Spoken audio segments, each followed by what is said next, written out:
ਸਤਿ ਸ੍ਰੀ ਅਕਾਲ ਜੀ। ਮੈਂ ਡਾਕਟਰ ਮਨਦੀਪ ਕੌਰ, ਪੰਜਾਬੀ ਵਿਭਾਗ, ਹੰਸਰਾਜ ਮਹਿਲਾ ਮਹਾਵਿਦਿਆਲਾ ਜਲੰਧਰ। ਅੱਜ ਅਸੀਂ ਪੈਰਾ ਰਚਨਾ ਦੇ ਬਾਰੇ ਗੱਲਬਾਤ ਕਰਾਂਗੇ। ਪੈਰਾ ਰਚਨਾ ਜੋ ਕਿ BA, BSc, BBA, BCom ਅਤੇ ਪ੍ਰੋਫੈਸ਼ਨਲ ਕਲਾਸਿਸ ਸਮੈਸਟਰ ਫਸਟ ਦੇ ਸਿਲੇਬਸ ਦਾ ਹਿੱਸਾ ਹੈ।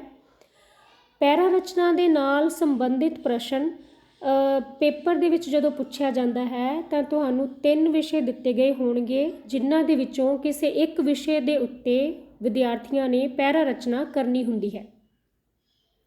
ਪੈਰਾ ਰਚਨਾ ਦਾ ਮਹੱਤਵ ਅਤੇ ਪੈਰਾ ਰਚਨਾ ਦੇ ਗੁਣ। ਪੈਰਾ ਰਚਨਾ ਦਾ ਮਹੱਤਵ ਕੀ ਹੈ? ਜਿਵੇਂ ਜ਼ਿੰਦਗੀ ਦੇ ਵਿੱਚ ਵੱਖਰੇ ਵੱਖਰੇ ਸਮੇਂ, ਵੱਖਰੇ ਵੱਖਰੇ ਪਲ, ਵੱਖਰੇ ਵੱਖਰੇ ਘੜੀਆਂ ਇੱਕ ਖਾਸ ਮਹੱਤਵ ਰੱਖਦੇ ਨੇ, ਇਸੇ ਤਰੀਕੇ ਦੇ ਨਾਲ ਵੱਖਰੇ ਵੱਖਰੇ ਵਿਸ਼ਿਆਂ ਦੇ ਨਾਲ ਸੰਬੰਧਿਤ ਇਹ ਪੈਰੇ ਵੀ ਖਾਸ ਮਹੱਤਤਾ ਦੇ ਧਾਰਨੀ ਹੁੰਦੇ ਹਨ।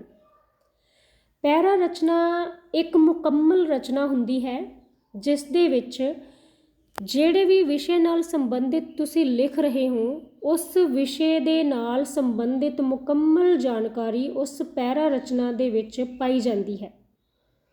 ਉਦਾਹਰਨ ਵਜੋਂ ਮੰਨ ਲਓ ਕਿਸੇ ਇੱਕ ਲੇਖ ਦੇ ਵਿੱਚੋਂ ਜੇਕਰ ਤੁਸੀਂ ਪੈਰਾ ਚੁੱਕ ਲੈਂਦੇ ਹੋ ਤਾਂ ਉਹ ਪੈਰਾ ਰਚਨਾ ਉਸ ਨੂੰ ਨਹੀਂ ਕਹੀ ਜਾ ਸਕਦਾ। ਕਿਉਂਕਿ ਲੇਖ ਦੇ ਵਿੱਚੋਂ ਚੁੱਕਿਆ ਗਿਆ ਪੈਰਾ ਉਸ ਜਾਣਕਾਰੀ ਨੂੰ ਮੁਕੰਮਲ ਰੂਪ ਵਿੱਚ ਨਹੀਂ ਪੇਸ਼ ਕਰਦਾ ਜਿਸ ਜਾਣਕਾਰੀ ਬਾਰੇ ਉਸ ਲੇਖ ਨੂੰ ਲਿਖਿਆ ਗਿਆ। ਉਸ ਲੇਖ ਦੇ ਵਿੱਚ ਮੁਕੰਮਲ ਜਾਣਕਾਰੀ ਇੱਕ ਪੈਰੇ ਦੇ ਵਿੱਚ ਪੇਸ਼ ਨਹੀਂ ਹੋ ਸਕਦੀ। ਅਤੇ ਜਦੋਂ ਪੈਰਾ ਰਚਨਾ ਕੀਤੀ ਜਾਂਦੀ ਹੈ ਤਾਂ ਜਿਸ ਵੀ ਵਿਸ਼ੇ ਦੇ ਬਾਰੇ ਲਿਖਿਆ ਜਾਂਦਾ ਹੈ ਤਾਂ ਉਸ ਵਿਸ਼ੇ ਨਾਲ ਸੰਬੰਧਿਤ ਸੰਪੂਰਨ ਜਾਣਕਾਰੀ ਸਾਨੂੰ ਉਸ ਪੈਰੇ ਦੇ ਵਿੱਚੋਂ ਮਿਲਦੀ ਹੈ। ਕਹਿਣ ਦਾ ਮਤਲਬ ਇੱਕ ਪੈਰੇ ਦੇ ਵਿੱਚ ਉਸ ਵਿਸ਼ੇ ਨਾਲ ਸੰਬੰਧਿਤ ਬਹੁਪੱਖੀ ਜਾਣਕਾਰੀ ਅਤੇ ਕੰਪਲੀਟ ਜਾਣਕਾਰੀ ਸਾਨੂੰ ਉਸ ਪੈਰੇ ਦੇ ਵਿੱਚੋਂ ਮਿਲਣੀ ਚਾਹੀਦੀ ਹੈ। ਪੈਰਾ ਰਚਨਾ ਕਰਦਿਆਂ ਕੀ ਕਰੀਏ, ਕੀ ਨਾ ਕਰੀਏ? ਸਭ ਤੋਂ ਮਹੱਤਵਪੂਰਨ ਚੀਜ਼ ਹੈ ਜੀ, ਪੈਰਾ ਰਚਨਾ ਕਰਦੇ ਸਮੇਂ ਜਦੋਂ ਵੀ ਵਿਸ਼ੇ ਦੀ ਪੇਸ਼ਕਾਰੀ ਕਰਨੀ ਹੈ, ਕਿਸੇ ਵੀ ਵਿਸ਼ੇ ਬਾਰੇ ਲਿਖਣਾ ਹੈ ਤਾਂ ਉਸ ਵਿਸ਼ੇ ਨੂੰ ਇੱਕ ਹੀ ਪੈਰੇ ਦੇ ਵਿੱਚ ਲਿਖਣਾ ਹੈ। ਤੁਸੀਂ 2 ਪੇਜ ਲਿਖੋ, ਚਾਹੇ 3 ਪੇਜ ਲਿਖੋ, ਤੁਸੀਂ ਪੈਰਿਆਂ ਦੇ ਵਿੱਚ ਆਪਣੀ ਗੱਲ ਨੂੰ ਵੰਡਣਾ ਨਹੀਂ ਹੈ। ਅਗਰ ਪੈਰਿਆਂ ਦੇ ਵਿੱਚ ਵੰਡੋਗੇ ਤਾਂ ਉਹ ਪੈਰੇ ਬਣ ਜਾਣਗੇ, ਪੈਰਾ ਰਚਨਾ ਨਹੀਂ ਰਹੇਗੀ। ਸੋ ਪੈਰਾ ਰਚਨਾ ਦਾ ਮੂਲ ਜੋ ਹੈ ਸਿਧਾਂਤ, ਪੈਰਾ ਰਚਨਾ ਦਾ ਮੁੱਖ ਜਿਹੜੀ ਚੀਜ਼ ਮਹੱਤਵਪੂਰਨ ਹੈ ਉਹ ਇਹ ਹੈ ਕਿ ਪੈਰਾ ਰਚਨਾ ਹੀ ਹੋਣੀ ਚਾਹੀਦੀ ਹੈ, ਪੈਰੇ ਰਚਨਾ ਨਹੀਂ ਹੋਣੀ ਚਾਹੀਦੀ। ਕਹਿਣ ਦਾ ਮਤਲਬ ਇੱਕ ਹੀ ਪੈਰੇ ਦੇ ਵਿੱਚ ਤੁਸੀਂ ਸਾਰੀ ਜਾਣਕਾਰੀ ਨੂੰ ਪ੍ਰਸਤੁਤ ਕਰਨਾ ਹੁੰਦਾ ਹੈ। ਪੈਰਾ ਰਚਨਾ ਦੇ ਵਿੱਚ ਕੁਝ ਅਜਿਹੇ ਮੁੱਖ ਪੁਆਇੰਟ ਨੇ, ਸਿਧਾਂਤ ਨੇ, ਜਿਨ੍ਹਾਂ ਨੂੰ ਧਿਆਨ ਵਿੱਚ ਰੱਖਣਾ ਜ਼ਰੂਰੀ ਹੈ। ਸਭ ਤੋਂ ਪਹਿਲੀ ਚੀਜ਼ ਹੈ ਸਪਸ਼ਟਤਾ। ਜਿਸ ਵੀ ਵਿਸ਼ੇ ਨਾਲ ਸੰਬੰਧਿਤ ਤੁਸੀਂ ਪੈਰਾ ਰਚਨਾ ਕਰ ਰਹੇ ਹੋ, ਉਸ ਵਿਸ਼ੇ ਦੇ ਸੰਬੰਧੀ ਸਪਸ਼ਟਤਾ ਹੋਣਾ ਬਹੁਤ ਜ਼ਰੂਰੀ ਹੈ। ਉਸ ਵਿਸ਼ੇ ਸੰਬੰਧੀ ਜਿਹੜੀ ਵੀ ਜਾਣਕਾਰੀ ਤੁਸੀਂ ਪੇਸ਼ ਕਰ ਰਹੇ ਜੇ ਉਹ ਬਿਲਕੁਲ ਸਪਸ਼ਟ ਹੋਣੀ ਚਾਹੀਦੀ ਹੈ। ਗੁੰਝਲਦਾਰ ਜਾਂ ਗੋਲਮੋਲ ਗੱਲ ਨਹੀਂ ਹੋਣੀ ਚਾਹੀਦੀ, ਬਿਲਕੁਲ ਸਪਸ਼ਟ ਰੂਪ ਵਿੱਚ ਉਸ ਵਿਸ਼ੇ ਦੀ ਪੇਸ਼ਕਾਰੀ ਕੀਤੀ ਜਾਣੀ ਚਾਹੀਦੀ ਹੈ। ਅਗਲਾ ਪੁਆਇੰਟ ਹੈ ਜੀ ਢੁਕਵੀਂ ਜਾਣਕਾਰੀ। ਜਿਸ ਵੀ ਪੈਰੇ ਬਾਰੇ ਤੁਸੀਂ ਲਿਖ ਰਹੇ ਹੋ ਉਸ ਦੀ ਢੁਕਵੀਂ ਜਾਣਕਾਰੀ ਤੁਹਾਡੇ ਕੋਲ ਹੋਣੀ ਬਹੁਤ ਜ਼ਰੂਰੀ ਹੈ। ਤੁਹਾਨੂੰ ਹਰ ਚੀਜ਼ ਦਾ, ਹਰ ਸ਼ਬਦ ਦਾ ਮਤਲਬ ਪਤਾ ਹੋਣਾ ਚਾਹੀਦਾ ਹੈ। ਜੇਕਰ ਤੁਸੀਂ ਮੀਡੀਆ ਦੇ ਬਾਰੇ ਪੈਰਾ ਰਚਨਾ ਕਰ ਰਹੇ ਹੋ ਤਾਂ ਮੀਡੀਆ ਕੀ ਹੈ, ਇਹਦੇ ਬਾਰੇ ਢੁਕਵੀਂ ਜਾਣਕਾਰੀ ਤੁਹਾਡੇ ਕੋਲ ਹੋਣੀ ਚਾਹੀਦੀ ਹੈ।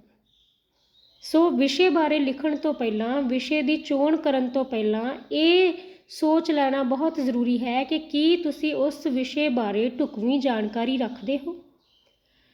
ਅਗਲਾ ਪੁਆਇੰਟ ਹੈ ਜੀ ਸੰਖੇਪਤਾ। ਸੰਖੇਪਤਾ ਦਾ ਮਤਲਬ ਹੈ ਕਿ ਪੈਰਾ ਰਚਨਾ ਦੇ ਵਿੱਚ, ਕਿਉਂਕਿ ਤੁਸੀਂ ਇੱਕ ਹੀ ਪੈਰੇ ਵਿੱਚ ਗੱਲ ਕਰਨੀ ਹੈ ਅਤੇ ਸੰਪੂਰਨ ਜਾਣਕਾਰੀ ਮੁਹੱਈਆ ਕਰਵਾਉਣੀ ਹੈ, ਇਸ ਲਈ ਸੰਖੇਪਤਾ ਨੂੰ ਧਿਆਨ ਵਿੱਚ ਰੱਖਦੇ ਹੋਏ ਆਪਣੀ ਗੱਲ ਕਰਨੀ ਹੈ। ਬਹੁਤ ਵਿਸਥਾਰ ਵਿੱਚ ਜਾ ਕੇ ਲਿਖਣ ਦੀ ਜ਼ਰੂਰਤ ਨਹੀਂ ਹੁੰਦੀ। ਸੰਖੇਪ ਵਿੱਚ ਅਤੇ ਢੁਕਵੀਂ ਗੱਲ ਕਰਦੇ ਹੋਏ ਇਸ ਪੈਰੇ ਦੀ ਰਚਨਾ ਕਰਨੀ ਜ਼ਰੂਰੀ ਬਣ ਜਾਂਦੀ ਹੈ। ਤਰਤੀਬ ਦਾ ਮਤਲਬ ਹੈ ਕਿ ਇੱਕ ਪੈਰੇ ਦੇ ਵਿੱਚ ਜੋ ਵੀ ਜਾਣਕਾਰੀ ਤੁਸੀਂ ਦੇ ਰਹੇ ਹੋ ਉਹ ਇੱਕ ਤਰਤੀਬ ਵਿੱਚ ਹੋਣੀ ਚਾਹੀਦੀ ਹੈ। ਉਦਾਹਰਨ ਵਜੋਂ ਕੁਝ ਸ਼ਬਦ ਨੇ ਜਿਵੇਂ ਜਵਾਨੀ, ਬਚਪਨ, ਬੁਢਾਪਾ। ਹੁਣ ਇਸ ਨੂੰ ਜੇ ਅਸੀਂ ਤਰਤੀਬ ਵਿੱਚ ਲਿਖਣਾ ਹੋਵੇ ਤਾਂ ਸਭ ਤੋਂ ਪਹਿਲਾਂ ਬਚਪਨ ਆਏਗਾ, ਫਿਰ ਜਵਾਨੀ ਆਏਗੀ, ਫਿਰ ਬੁਢਾਪਾ ਆਏਗਾ। ਇਸੇ ਤਰ੍ਹਾਂ ਪੈਰੇ ਦੇ ਵਿੱਚ ਜਿਸ ਵਿਚਾਰ ਨੂੰ ਪੇਸ਼ ਕੀਤਾ ਜਾ ਰਿਹਾ ਹੈ ਉਸ ਦੇ ਬਾਰੇ ਤਰਤੀਬਵਾਰ ਉਸ ਨੂੰ ਪੇਸ਼ ਕਰਨਾ ਇਹ ਜ਼ਰੂਰੀ ਹੋ ਜਾਂਦਾ ਹੈ, ਤਾਂ ਹੀ ਉਸ ਪੈਰੇ ਦੇ ਵਿੱਚ ਸਪਸ਼ਟਤਾ ਵੀ ਬਣੀ ਰਹੇਗੀ। ਵਾਕਾਂ ਦਾ ਢੁਕਵਾਂ ਸੰਗ੍ਰਹਿ ਪੈਰਾ ਰਚਨਾ ਹੈ। ਜੇ ਅਸੀਂ ਆਲ ਓਵਰ ਗੱਲ ਕਰੀਏ ਕਿ ਪੈਰਾ ਰਚਨਾ ਕੀ ਹੈ, ਤਾਂ ਵਾਕਾਂ ਦਾ ਇੱਕ ਢੁਕਵਾਂ ਸੰਗ੍ਰਹਿ ਪੈਰਾ ਰਚਨਾ ਹੈ ਜਿਸ ਦੇ ਵਿੱਚ ਸਾਨੂੰ ਮੁਕੰਮਲ ਅਤੇ ਸੰਪੂਰਨ ਜਾਣਕਾਰੀ ਮਿਲਦੀ ਹੈ। ਪੈਰਾ ਰਚਨਾ ਨੂੰ ਕਿਵੇਂ ਸ਼ਿੰਗਾਰੀਏ? ਜਿਵੇਂ ਕਿ ਮੈਂ ਦੱਸਿਆ, ਪੈਰਾ ਰਚਨਾ ਕਰਦੇ ਸਮੇਂ ਇੱਕ ਹੀ ਪੈਰੇ ਵਿੱਚ ਗੱਲ ਕਰਨੀ ਹੈ, ਸੰਖੇਪ ਵਿੱਚ ਗੱਲ ਕਰਨੀ ਹੈ। ਸੋ ਤੁਸੀਂ ਪੈਰਾ ਰਚਨਾ ਕਰਦੇ ਸਮੇਂ ਅਖਾਣ, ਮੁਹਾਵਰੇ ਜਾਂ ਫਿਰ ਉਦਾਹਰਨਾਂ ਦੀ ਵਰਤੋਂ ਕਰ ਸਕਦੇ ਹੋ। ਉਹਦੇ ਨਾਲ ਪੈਰਾ ਰਚਨਾ ਦੇ ਵਿੱਚ ਸਪਸ਼ਟਤਾ ਵੀ ਰਹੇਗੀ, ਸੰਖੇਪਤਾ ਵੀ ਰਹੇਗੀ ਅਤੇ ਪੈਰਾ ਰਚਨਾ ਪੂਰੀ ਤਰ੍ਹਾਂ ਸ਼ਿੰਗਾਰਿਆ ਜਾਵੇਗਾ। ਉਮੀਦ ਕਰਦੀ ਹਾਂ ਕਿ ਤੁਹਾਨੂੰ ਇਸ ਲੈਕਚਰ ਸੰਬੰਧੀ ਪੈਰਾ ਰਚਨਾ ਦੇ ਨਾਲ ਜੁੜੇ ਮੂਲ ਸਿਧਾਂਤਾਂ ਬਾਰੇ ਜਾਣਕਾਰੀ ਮਿਲੀ ਹੋਵੇਗੀ। ਧੰਨਵਾਦ।